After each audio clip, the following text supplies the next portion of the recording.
Ces malvoyants ont intégré une troupe de danseurs professionnels et dans ce studio de danse, on valorise la particularité de chacun.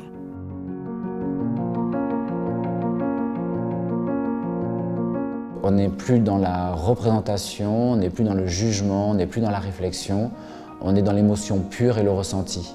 On a organisé depuis 3 années des ateliers avec des résidents de l'IRSAM, donc des personnes en situation de handicap, avec des déficiences visuelles et des troubles psychotiques.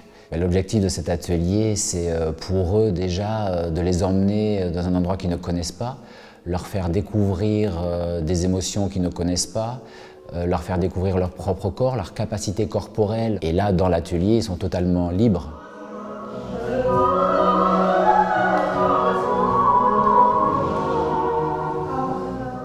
Ça a été vraiment étape par étape, juste du déplacement, de la respiration, des mouvements très légers. Et après, une fois qu'ils ont été un peu plus à l'aise dans les mouvements, j'ai intégré les danseurs de la compagnie.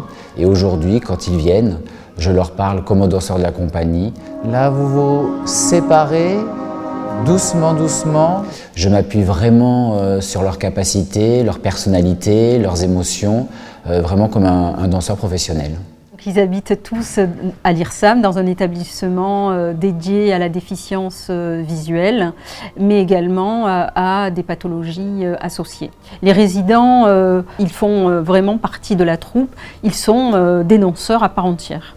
Le rapport à l'art donne un espace pour révéler des choses qui sont intériorisées. Je pense par exemple à Athème, qui est totalement non-voyant. Et miraculeusement, alors je ne sais pas comment c'est arrivé, un jour il a réussi à connecter les yeux, sans voir, avec les mains. Je m'amuse bien et j'aime mieux faire les bras quand je danse la danse de ventre. Ah, c'est ça que t'aimes, c'est la danse du ventre? Oui. Je pense aussi à Joris, non-voyant, un peu instable sur ses jambes, on le sentait un peu renfermé et finalement, au fur et à mesure des ateliers, c'est un des résidents qui se lance le plus, il va au sol, il roule, il prend les danseurs, il est rempli d'émotions et il vit vraiment les mouvements avec son cœur et on sent sur son visage un plaisir extrême, un abandon, une respiration. C'est sûr qu'à regarder, c'est très émouvant.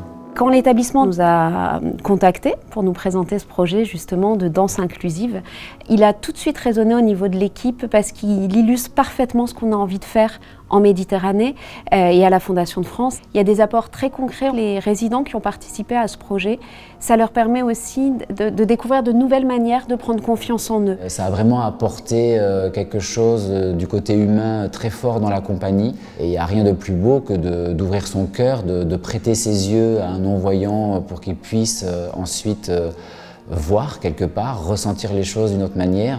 La chose qui me frappe le plus, c'est qu'on n'est plus dans la représentation, on n'est plus dans le jugement, on n'est plus dans la réflexion, on est dans l'émotion pure et le ressenti.